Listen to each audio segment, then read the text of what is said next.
وہ ایسی کیا بات چیت تھی کہ تمہیں وقت گزرنے کا احساس ہی نہیں ہوا؟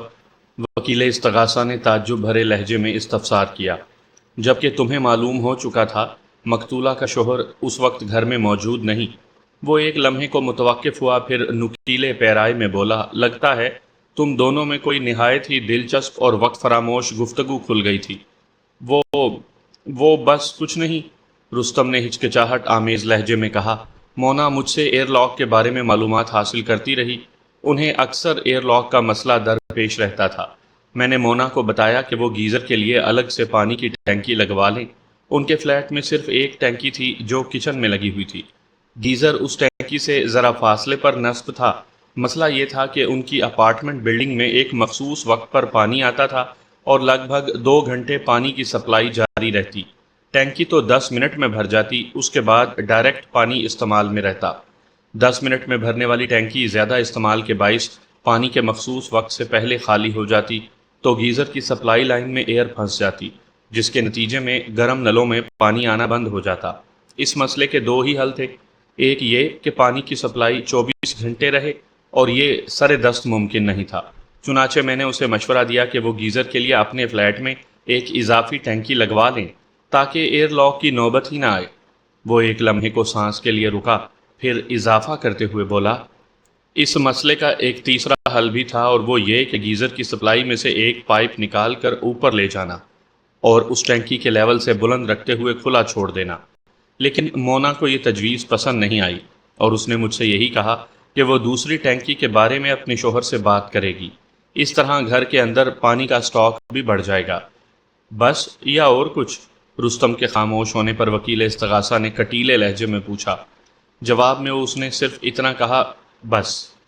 کیا اس روز مقتولہ نے تمہاری مونچھوں پر کوئی تبصرہ نہیں کیا؟ وہ رستم کی آنکھوں میں دیکھتے ہوئے مستفسر ہوا۔ مزید کوئی ٹپ یا انعام؟ نہیں، رستم کا جواب یک لفظی تھا۔ اور کوئی عنایت، کوئی تحفہ وغیرہ؟ جی نہیں، رستم نظر چراتے ہوئے بولا۔ وکیل استغاثہ بڑے جارحانہ انداز میں بولا، اگر یہی صورتحال ہے تو پھر تم نے اس روز گھر جا کر فرید کو ایک بالکل نئی کہانی کیوں سنائی؟ کون سی کہانی؟ رستم نے چونکے ہوئے لہجے میں پوچھا، مگر اس کے چونکنے میں مصنوعی پن تھا۔ کون سی کہانی؟ وکیل استغاثہ نے رستم کے ادا کیے ہوئے الفاظ کو چبا چبا کر دہرایا، پھر سخت لہجے میں بولا، کیا یہ غلط ہے کہ اس روز تم نے اپنے روم میٹ کو بتایا تھا کہ مونا نے نہ صرف تمہاری مونچھوں کی تعریف کی بلکہ یہ بھی کہا کہ اسے ایسی توانا مونچھیں بہت پسند ہیں؟ اس پر فرید نے چھیڑنے والے انداز میں اپنا تبصرہ جاری کیا تو تم اس سے ناراض ہو گئے اور واضح الفاظ میں کہہ دیا کہ آئندہ تم اس سلسلے میں اسے کچھ نہیں بتاؤ گے۔ تم نے ایسا کہا تھا یا نہیں؟ نہیں، وہ لکنت زدہ انداز میں بولا، ہاں ہاں کہا تھا۔ کوئی ایک جواب دو، وکیل استغاثہ نے اسے لتاڑا، ہاں یا نہ، ورنہ آئندہ پیشی پر مجھے مجبوراً اپنے ساتھ فرید کو بھی عدالت میں پیش کرنا پڑے گا، جو اب تمہارا روم میٹ نہیں رہا۔ وہ چند دوسرے دوستوں کا ہانڈی دال ہو گیا ہے، لیکن میرے رابطے میں ہے۔ رستم منظور کالونی میں رہتا تھا اور فرید کچھ عرصے تک اس کے کوارٹر میں رہائش پذیر رہا تھا۔ فرید دراصل صدر میں ایک ہیئر کٹنگ سیلون پر کام کرتا تھا، اور چند روز پہلے صدر ہی کے علاقے میں اس نے اپنے قیام کا بندوبست کر لیا تھا، جہاں اس کے گاؤں کے دوسرے لڑکے بھی رہتے تھے۔ وکیل استغاثہ کے تیز و تند سوال کے جواب میں رستم نے جھنجھلاہٹ آمیز لہجے میں کہا، اگر مونا نے میری مونچھوں کی تعریف کر دی تھی تو اس سے کون سی قیامت ٹوٹ پڑی؟ گویا تم اقرار کرتے ہو اس نے تمہاری کنگ سائز مونچھوں کو سراہا تھا۔ ہاں، رستم نے اکتائے ہوئے انداز میں جواب دیا۔ وکیل استغاثہ نے جرح کے سلسلے کو آگے بڑھاتے ہوئے کہا، مسٹر رستم، تمہیں اپنی مونچھوں کی تعریف اس قدر بھائی کہ اگلے روز دوپہر 2 بجے تم پھر مقتولہ کے فلیٹ پر پہنچ گئے، حالانکہ اب یہ بات تمہارے علم میں آ چکی تھی۔ مقتولہ کا شوہر خاور دوپہر 1 بجے گھر سے نکل جاتا ہے اور رات گئے واپس لوٹتا ہے۔ جب تم وہاں پہنچے تو مقتولہ گھر میں اکیلی تھی۔ میں کوئی اپنی مرضی سے وہاں نہیں گیا تھا۔ ملزم نے ناپسندیدہ نظر سے وکیل استغاثہ کو دیکھا۔ مجھے فون کر کے بلایا گیا تھا۔ وکیل استغاثہ نے چوٹ کرنے والے انداز میں کہا، وہی ایئر لاک کا مسئلہ ہوگا۔ آپ بالکل ٹھیک کہہ رہے ہیں۔ اللہ کے بندے، آپ نے ایک ہی بار ان کا مسئلہ حل کیوں نہیں کر دیا؟ میں نے انہیں صورتحال سے آگاہ کر دیا تھا۔ اس بار تم نے مقتولہ کو ایک اور مشورہ بھی دیا تھا، وکیل استغاثہ نے تیکھے لہجے میں کہا۔ گرم پانی کے نل کھولنے والا مشورہ۔ ملزم نے سر کو اثباتی جنبش دی اور کہا، ہاں، گیزر کے ایئر لاک کی صورت میں اگر گھر کے گرم پانی والے سارے نل ایک ساتھ کھول دیے جائیں تو بعض اوقات اس ترکیب سے بھی ایئر لاک کھل جاتا ہے اور نلوں میں پانی آنے لگتا ہے، لیکن یہ ایک عارضی حل ہے۔ عارضی ہی صحیح، وکیل استغاثہ نے تفہیمی انداز میں کہا۔ بہرحال تمہاری فراہم کردہ ان تکنیکی معلومات پر مقتولہ نے تمہارا شکریہ ادا کرنے کے ساتھ ہی تمہاری فنکارانہ صلاحیت کی بھرپور تعریف بھی کی تھی۔ جی ہاں، مونا نے میرے کام کو سراہا تھا اور مجھے ایک تجربے کار پلمبر تسلیم کر لیا تھا۔ یہ سراہنے اور تسلیم کرنے کا عمل چند قدم آگے بڑھا اور اس نے ایک مرتبہ پھر تمہاری مونچھوں کی تعریف کر ڈالی۔ کیا میں غلط کہہ رہا ہوں؟ آپ غلط نہیں کہہ رہے، ایسا ہوا تھا، ملزم نے سنجیدگی سے جواب دیا۔ صرف اتنا ہی نہیں بلکہ اس روز اس سے بھی کچھ زیادہ ہوا تھا، وکیل استغاثہ نے بڑے معنی خیز لہجے میں کہا۔ کیا تم اس بات سے انکار کر سکتے ہو کہ مقتولہ نے تمہاری مونچھوں کی تعریف کرتے ہوئے بڑے سرسری انداز میں تمہیں بتایا تھا اسے اس قسم کی مونچھیں بہت پسند ہیں؟ اس نے کئی مرتبہ خاور سے کہا ہے کہ وہ بھی اسی انداز کی مونچھیں رکھے، مگر وہ اس کی بات نہیں سنتا۔ خاور کو اس کی خوشی سے کوئی غرض ہی نہیں۔ اس موقع پر وہ خاصی جذباتی ہو گئی تھی۔ ملزم نے کن اکھیوں سے میری جانب دیکھا اور وکیل استغاثہ کو جواب دیا، جی، مجھے اس بات سے انکار نہیں۔ یہ واقعہ پیش آیا تھا۔ مقتولہ واقعی بڑی جذباتی اور دل گرفتہ ہو رہی تھی، جس کے سبب اس کی آواز بھی بھر آ گئی تھی۔ وکیل استغاثہ بڑی بھرپور تیاری کر کے آیا تھا۔ دراصل میرا موکل ان معاملات میں پیٹ کا بڑا ہلکا ثابت ہوا تھا۔ اس کے اور مقتولہ کے درمیان مخصوص حالات میں جو کچھ بھی پیش آیا، اس نے پہلے فرید کو اور ازاں بعد الیاس کو ان واقعات سے آگاہ کر دیا تھا، اور مذکورہ دونوں وکیل استغاثہ کے رابطے میں تھے۔ اسی سبب وہ اتنی اچھل کود مچا رہا تھا۔ تاہم میں مطمئن تھا اور مجھے یقین تھا کہ اپنی باری پر جب میں منہ کھولوں گا تو وکیل استغاثہ چوکڑی بھول جائے گا۔ اسی لیے میں بڑے تحمل سے اس کی کلا بازیاں ملاحظہ کر رہا تھا۔ میرے لیے وہ محض کسی بازیگر کی شعبدہ بازی تھی۔ جب کوئی عورت جذباتی ہوتی ہے اور اس کی آواز بھر آ جاتی ہے تو اس سے اگلا مرحلہ اس کے آنسو کے نکلنے کا ہوتا ہے۔ وکیل استغاثہ نے اپنی واردات کو جاری رکھتے ہوئے کہا، عورت اگر خوبصورت بھی ہو تو اس کے آنسوؤں میں بڑی طاقت ہوتی ہے۔ کیا اس مرحلے پر مقتولہ کی آنکھوں میں نمی اتر آئی تھی؟ جی ہاں، آواز بھرانے کے ساتھ ہی اس کی آنکھیں بھی بھرا آئی تھیں۔ یہ منظر دیکھ کر تمہارا تو دل پسیج گیا ہوگا۔ ہاں، اس وقت مجھے سخت افسوس ہوا تھا اور اس کے ساتھ ہی مقتولہ کے شوہر پر شدید غصہ بھی آیا تھا۔ ملزم نے ٹھہرے ہوئے لہجے میں کہا، اگر وہ مونا کی خوشی کی خاطر مونچھیں رکھ لیتا تو اس میں اس کا کیا نقصان تھا؟ احمق کہیں کا، تم نے اپنے ان خیالات کا اظہار مقتولہ کے سامنے کیا تھا؟ جی ہاں، یہ میرا فطری رد عمل تھا۔ اس رد عمل کا مقتولہ پر کیا عمل ہوا؟ اس کی آنکھوں سے باقاعدہ آنسو جاری ہو گئے تھے۔ کیا تم نے ایک خوبصورت عورت کو روتے دیکھ کر اس کے آنسو پہنچنے کی کوشش نہیں کی؟ وکیل استغاثہ نے گہری سنجیدگی سے پوچھا۔ ایسا نہ کرنا تو مرد کی شان کے خلاف ہے۔ ملزم نے بڑی رسان سے جواب دیا، میں نے اس بارے میں سوچا تھا، لیکن مونا نے مجھے موقع نہیں دیا، اور اس سے پہلے کہ میں اس سلسلے میں کوئی قدم اٹھاتا اس نے اپنے دوپٹے کے پلو سے خود ہی آنسو پہنچ ڈالے۔ یہ تمام تر وہ باتیں تھیں جو گاہے بگاہے میرے موکل نے فرید اور الیاس کو اپنا رازدار سمجھتے ہوئے کی تھیں۔ اس کے علاوہ دونوں رازدار دوست چونکہ اب وکیل استغاثہ کے استعمال میں تھے، لہٰذا وہ ان سے حاصل شدہ معلومات کے بل بوتے پر بڑے مزے سے کھیل رہا تھا۔ اس نے اپنے لہجے میں قدرے تیزی لاتے ہوئے ملزم سے پوچھا، مسٹر رستم، کیا یہ صحیح ہے مقتولہ نے اپنے آنسو صاف کرنے کے بعد تم سے ایک فرمائش کی تھی؟ ملزم چند لمحات کے لیے متذبذب نظر آیا تو وکیل استغاثہ نے چڑھائی کر دی، مسٹر رستم، اور وہ فرمائش کوئی ایسی بھی گئی گزری اور غیر اہم نہیں تھی کہ تمہارے ذہن سے نکل گئی ہو؟ ذرا سوچ کر میرے سوال کا جواب دینا، یہ نہ ہو کہ میرا اگلا سوال تمہارے لیے کسی بڑی مصیبت کا باعث بن جائے۔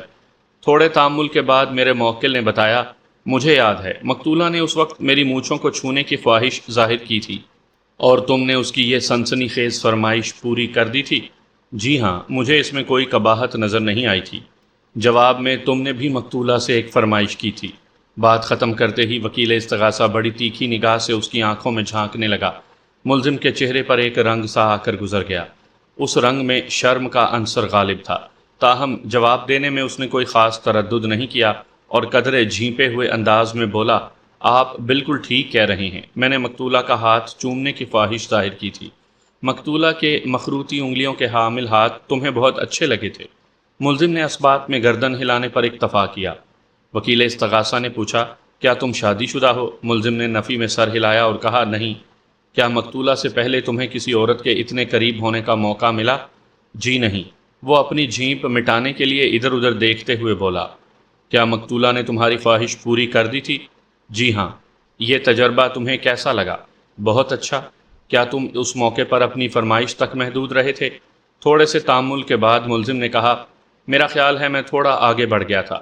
خیال نہیں، یقین کی بات کرو۔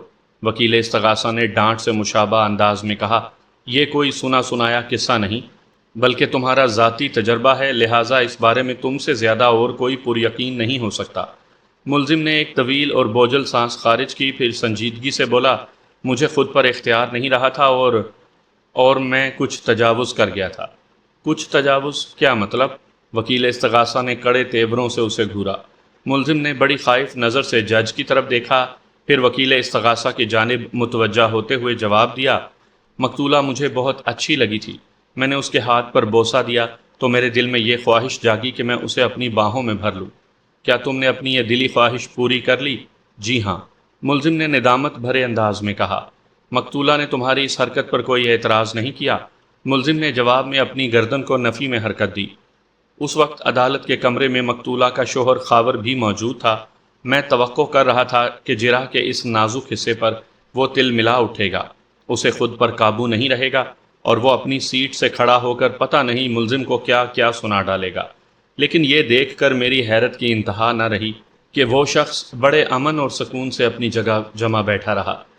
میں یقین سے نہیں کہہ سکتا تھا وہ وکیل استغاثہ کی کسی خصوصی ہدایت پر اس رویے کا مظاہرہ کر رہا تھا یا پھر اس کی رگوں میں یخ بستہ خون دوڑنے کی کوشش کر رہا تھا۔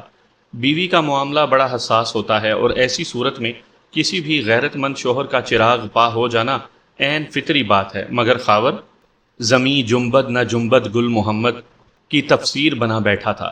وکیل استغاثہ نے ملزم سے سوال کیا، مسٹر رستم، اس کے بعد تم 7 فروری کو مقتولہ کے فلیٹ پر گئے۔ اس وقت دن کے 11 بجے تھے اور مقتولہ کا شوہر گھر میں موجود تھا۔ اس روز تم نئی ٹینکی کی تنصیب کے سلسلے میں وہاں گئے تھے، کیا میں صحیح کہہ رہا ہوں؟ ملزم کی تائید پا کر وکیل استغاثہ آگے بڑھتے ہوئے بولا، مذکورہ روز تم نے لگ بھگ 3 بجے اپنا کام ختم کیا، اپنی اجرت وصول کی اور اوزاروں والا تھیلا اٹھا کر فلیٹ سے نکل آئے۔ جس وقت تم وہاں سے رخصت ہوئے، مقتولہ مونا کا آرٹسٹ شوہر خاور گھر میں موجود تھا، حالانکہ وہ کوئی چھٹی کا دن بھی نہیں تھا۔ وہ ایک لمحے کو متوقف ہوا، پھر بات کو جاری رکھتے ہوئے اس نے ملزم سے سوال کیا، کیا میں پوچھ سکتا ہوں خاور اس روز اپنے مقررہ وقت پر آفس کیوں نہیں گیا تھا؟ وہ روزانہ 1 بجے دوپہر کو گھر سے نکل جاتا تھا۔ اس نے اس روز چھٹی کر لی تھی، ملزم نے جواب دیا۔ نئی ٹینکی کی تنصیب کے سلسلے میں گھر کا مختلف سامان ادھر ادھر ہو گیا تھا، خاص طور پر خاور کا کمرہ بڑا ڈسٹرب ہوا تھا، کیونکہ وہ ٹینکی اسی کے کمرے کے واش روم میں لگائی گئی تھی۔ اپنے کمرے کو سمیٹنے کی خاطر اس نے دفتر جانے کا ارادہ ترک کر دیا تھا۔ اپنے کمرے کو سمیٹنے کی خاطر یا؟ وکیل استغاثہ نے بڑے معنی خیز انداز میں جملہ ادھورا چھوڑا، پھر بڑے ڈرامائی انداز میں اضافہ کرتے ہوئے بولا، یا اسے تم پر شک ہو گیا تھا؟ مجھ پر شک کیوں ہوگا؟ ملزم کے استفسار میں بوکھلاہٹ تھی۔ وکیل استغاثہ نے کہا، تمہارے کرتوت کی وجہ سے۔ اس نے کرتوت کا لفظ استعمال کر کے گول مول بات کی تھی۔ ملزم جلدی سے بولا، اسے کس نے بتایا ہوگا؟ ملزم کا یہ سوال چور کی داڑھی میں تنکے والی بات تھی۔ کوئی بھی بتا سکتا ہے؟ وکیل استغاثہ بے نیازی سے بولا، ہو سکتا ہے وہ حرکت کرتے ہوئے تمہیں کسی نے دیکھ لیا ہو۔ ویسے بزرگوں سے سنتے آئے ہیں، دیواروں کے بھی کان ہوتے ہیں، اگر کان ہوتے ہیں تو پھر آنکھیں بھی ہوتی ہوں گی۔ کیا میں غلط کہہ رہا ہوں؟ ہاں، آپ غلط کہہ رہے ہیں، ملزم نے مضبوط لہجے میں کہا۔ دیواروں کے کان ہوتے ہیں اور نہ ہی آنکھیں، اور وہ جو آپ نے کسی کے دیکھنے کی بات کی ہے نا، وہ بھی سراسر جھوٹ ہے، کیونکہ اس وقت ہم دونوں کے سوا فلیٹ کے اندر کوئی نہیں تھا۔ ہم ایسی جگہ پر کھڑے تھے کہ کھڑکی وغیرہ میں سے بھی کسی کی نگاہ ہم پر نہیں پڑ سکتی تھی۔ بہرحال وکیل استغاثہ نے کندھے اچکا دیے، تمہارے کرتوت سے مقتولہ کا شوہر آگاہ ہو گیا تھا۔ یہ الگ بات ہے کہ اس نے تم پر یہ ظاہر نہیں کیا اور اس سلسلے میں تم سے کوئی باز پرس بھی نہیں کی، مگر تم نے اس کی خاموشی اور لا تعلقی کا ناجائز فائدہ اٹھایا۔ میں غلط تو نہیں کہہ رہا؟ پتہ نہیں آپ کیا کہہ رہے ہیں، ملزم نے عجیب سے لہجے میں کہا۔ میں نے ایسا کون سا فائدہ اٹھایا تھا؟ یہ بھی مجھے ہی بتانا ہوگا؟ وکیل استغاثہ نے دونوں ہاتھ پھیلاتے ہوئے معنی خیز انداز میں کہا۔ کیا یہ درست ہے کہ اس سے اگلے روز یعنی 8 فروری کو تم بن بلائے مقتولہ کے فلیٹ پر چلے گئے تھے، اور وہ بھی سپہر کے وقت؟ ہاں یہ درست ہے، لیکن میں ایک ضروری کام سے وہاں گیا تھا۔ ضروری کام یا خوبصورت بہانہ؟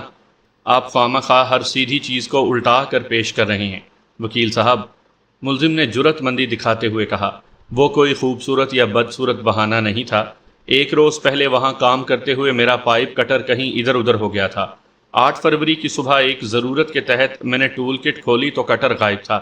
میرے ذہن میں پہلا خیال یہی آیا کہ شاید وہ اوزار مقتولہ کے گھر میں ہی رہ گیا ہوگا، میں اسے کٹ میں رکھنا بھول گیا ہوں۔ یہ خیال اس لیے بھی آیا کہ اس دوران میں نے اور کہیں کام نہیں کیا تھا۔ میں اپنے پائپ کٹر کے بارے میں معلوم کرنے مقتولہ کے فلیٹ پر گیا تھا۔ بس اتنی سی بات ہے۔ یہ بات بس اتنی سی نہیں ہے مسٹر رستم، وکیل استغاثہ نے اسے تیز نظر سے گھورا۔ تم نے بتایا ہے 8 فروری کی صبح تمہیں اپنے پائپ کٹر کی گمشدگی کا علم ہو گیا تھا۔ معزز عدالت یہ جاننا چاہتی ہے تم پائپ کٹر کی گمشدگی کا احساس ہوتے ہی مقتولہ کے فلیٹ کی طرف کیوں نہیں چلے گئے؟ سپہر ہونے کا انتظار کیوں کرتے رہے؟ کیا یہ انتظار اس لیے تھا کہ مقتولہ کا شوہر دفتر روانہ ہو جائے؟ وکیل استغاثہ کے آخری سوال پر حاضرین عدالت میں چہ میں گوئیاں ہونے لگیں۔ 1-2 افراد کی ہنسی بھی ابھری تھی۔ اس افراتفری نے جج کو مداخلت کرنے پر مجبور کر دیا۔ اس نے حاضرین عدالت کو خاموش رہنے کی تلقین کی اور ملزم سے کہا کہ وہ وکیل استغاثہ کے سوال کا جواب دے۔ میرے موکل اور اس مقدمے کے ملزم رستم نے تھوک نگل کر اپنا حلق تر کیا، پھر وضاحت کرتے ہوئے بولا، وہ دراصل بات یہ ہے کہ میں اس روز صبح سے خاصا مصروف ہو گیا تھا اور سپہر سے پہلے مقتولہ کے فلیٹ کی طرف جانے کا مجھے موقع نہیں ملا تھا۔ تم مقتولہ یا مونا یا اس کے شوہر خاور کو فون کر کے بھی پائپ کٹر کے بارے میں پوچھ سکتے تھے، وکیل استغاثہ نے چبھتے ہوئے لہجے میں کہا۔ یہ ناممکن تو نہیں تھا؟ ناممکن نہیں تھا، ملزم نے تائیدی انداز میں گردن ہلائی، لیکن میرا اس طرف دھیان ہی نہیں گیا۔ وہ اس لیے کہ تمہارا دھیان کہیں اور مصروف تھا۔ وکیل استغاثہ نے گھور کر اسے دیکھا۔ خیر یہ بتاؤ کہ جب تم اپنے اوزار کی تلاش میں مقتولہ کے فلیٹ پر پہنچے تو اس نے کیا رد عمل ظاہر کیا تھا؟ ملزم نے جواب دیا، مونا نے کہا تھا میرا کوئی اوزار ان کے فلیٹ پر نہیں رہ گیا۔ اس کے ساتھ ہی اس نے پیشکش کی کہ میں اندر آ کر اس اوزار کو تلاش کر سکتا ہوں، اور تم نے اس پیشکش سے بھرپور فائدہ اٹھایا۔ وکیل استغاثہ کے اس وسیع معنی استفسار پر عدالت کے کمرے میں ایک مرتبہ پھر ہلکا سا شور اٹھا۔ حاضرین عدالت کی تمسخرانہ سرگوشیوں نے تیز بھن بھناہٹ کا رنگ اختیار کر لیا، تاہم ملزم کے بولتے ہی وہ خاموش ہو گئے۔ میں وہاں پائپ کٹر کی تلاش میں گیا تھا، ملزم نے ٹھہرے ہوئے لہجے میں کہا۔ مقتولہ کی پیشکش پر میں اس کے فلیٹ میں داخل ہو گیا تھا، لیکن ملزم سانس لینے کی خاطر تھوڑا متوقف ہوا، مگر وکیل استغاثہ نے اس موقع پر بڑے بے صبرے پن کا مظاہرہ کیا۔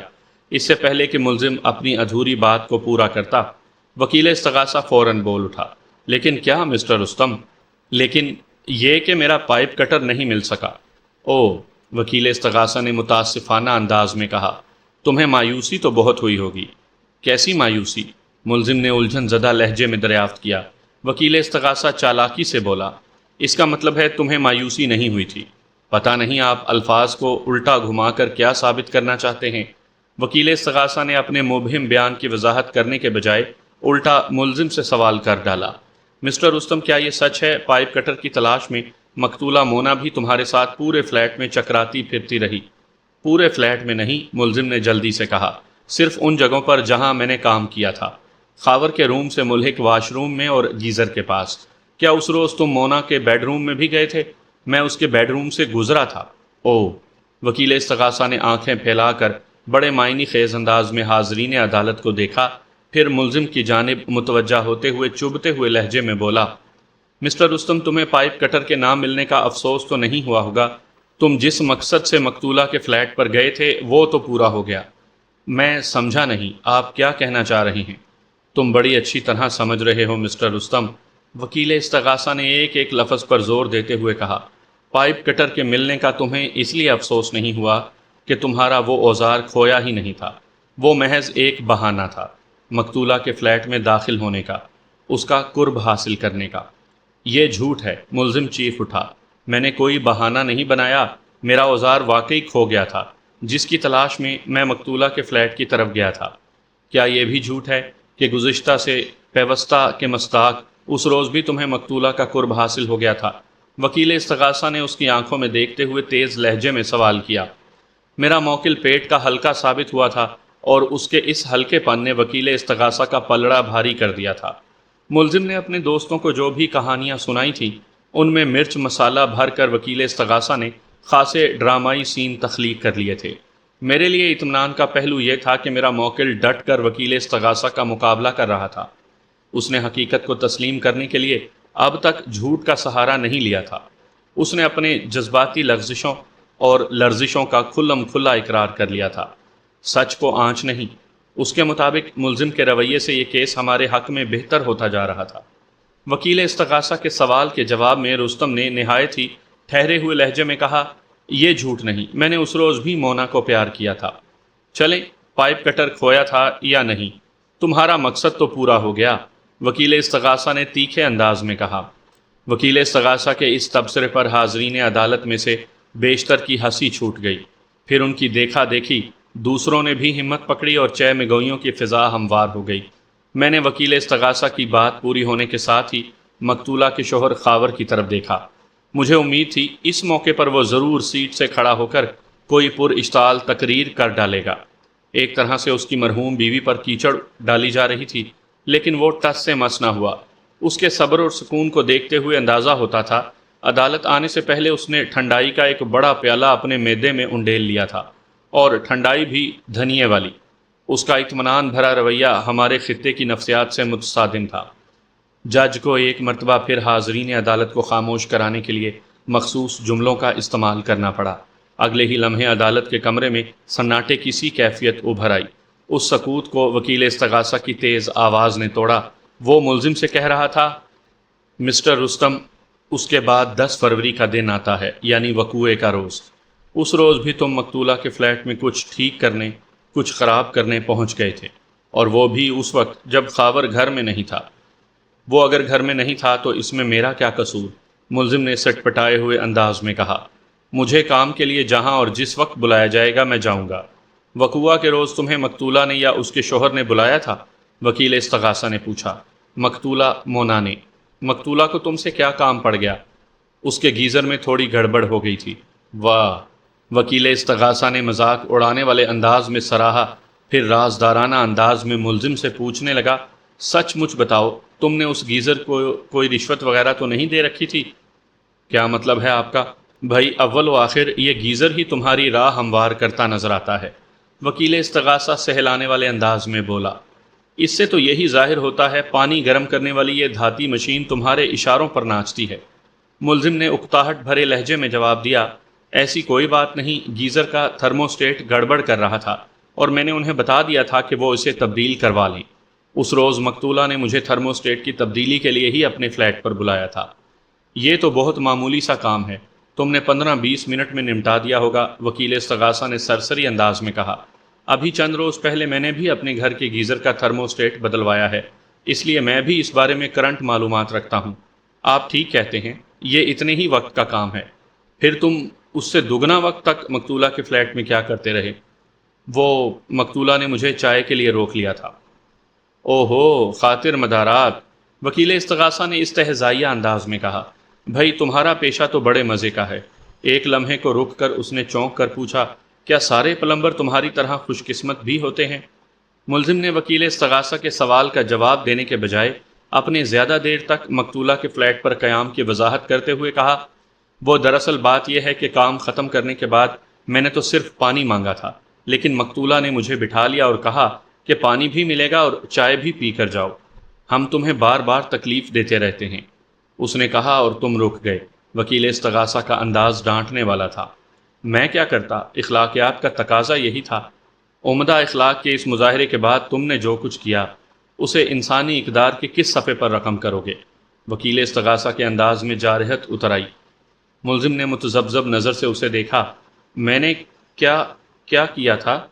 وہ ایک ایک لفظ پر زور دیتے ہوئے پھونکارا، مسٹر رستم، تم نے مقتولہ کی سادگی نما شرافت اور بے وقوفی سے بھرپور فائدہ اٹھایا۔ تم انسان نہیں، درندے ہو، ایک نہایت ہی وحشی درندے۔ وکیل استغاثہ کے تیزی سے بدلتے ہوئے تیور نے ملزم کو بوکھلا دیا۔ وہ پریشان کن لہجے میں مستفسر ہوا۔ وکیل صاحب، میں سمجھ نہیں سکا، آپ کیا کہنا چاہتے ہیں؟ میں یہ کہنا چاہتا ہوں کہ وکیل استغاثہ نے ڈرامائی انداز جاری رکھتے ہوئے کہا، تم اپنی محسن مقتولہ مونا کی نظر بچا کر اس کے بیڈ روم میں پہنچ گئے۔ وہ اس وقت کچن میں تمہارے لیے چائے بنا رہی تھی۔ تم نے اس کے اخلاق کا ناجائز فائدہ اٹھایا، اس کے اعتماد کو ٹھیس پہنچائی۔ تم نے یہی موقع حاصل کرنے کے لیے اتنی محنت کی تھی۔ مقتولہ کی کمزوری کا علم ہوتے ہی تم نے اپنی صحت مند مونچھوں کو بھرپور استعمال کیا اور مقتولہ کا اعتماد حاصل کرنے میں کامیاب ہو گئے۔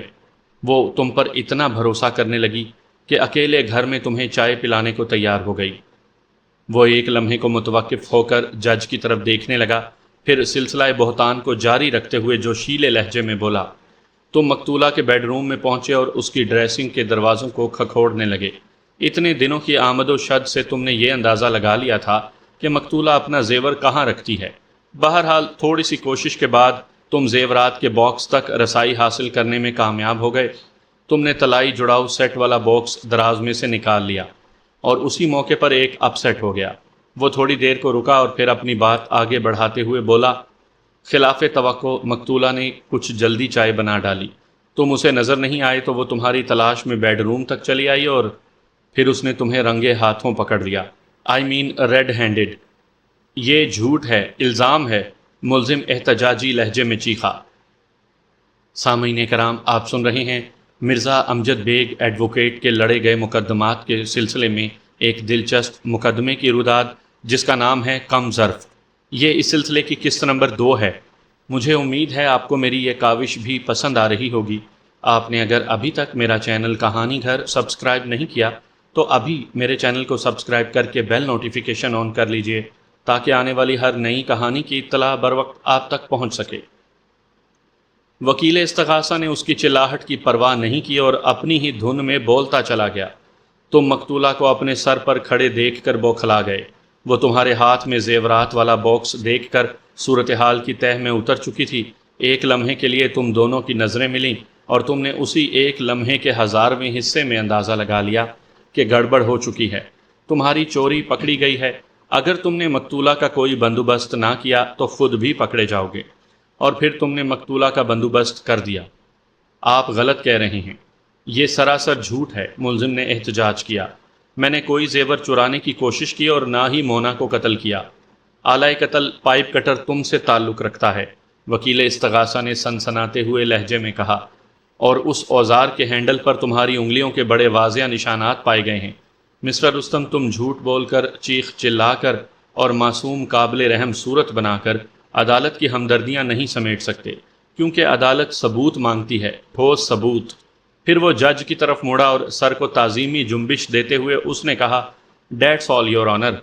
وکیل استغاثہ نے جرا ختم کی تو گویا میرا انتظار ختم ہو گیا۔ میں اپنی سیٹ سے اٹھا اور جج کی اجازت حاصل کرنے کے بعد موکل والے کٹہرے کی جانب بڑھ گیا۔ میں نے اپنے اوورال کو درست کرتے ہوئے ملزم سے سوال کیا، مسٹر رستم، تم جس دکان سے وابستہ ہو وہ کراچی کے کس علاقے میں واقع ہے؟ یہ بات مجھے پہلے سے معلوم تھی، تاہم یہ بھی میری جرح کا ایک انداز تھا۔ رستم نے میرے سوال کے جواب میں بتایا، نرسری مارکیٹ میں۔ اور مقتولہ کا فلیٹ؟ وہ لوگ SMCHS کی ایک اپارٹمنٹس بلڈنگ میں رہتے تھے، اس نے بتایا، فلیٹ نمبر 304، یعنی سندھی مسلم کوآپریٹو ہاؤسنگ سوسائٹی میں۔ میں نے بڑبڑانے والے انداز میں کہا۔ پھر رستم سے سوال کیا، تمہاری دکان سے مذکورہ فلیٹ تک پہنچنے میں کتنا وقت لگتا ہے؟ زیادہ سے زیادہ 10 منٹ، اس نے جواب دیا۔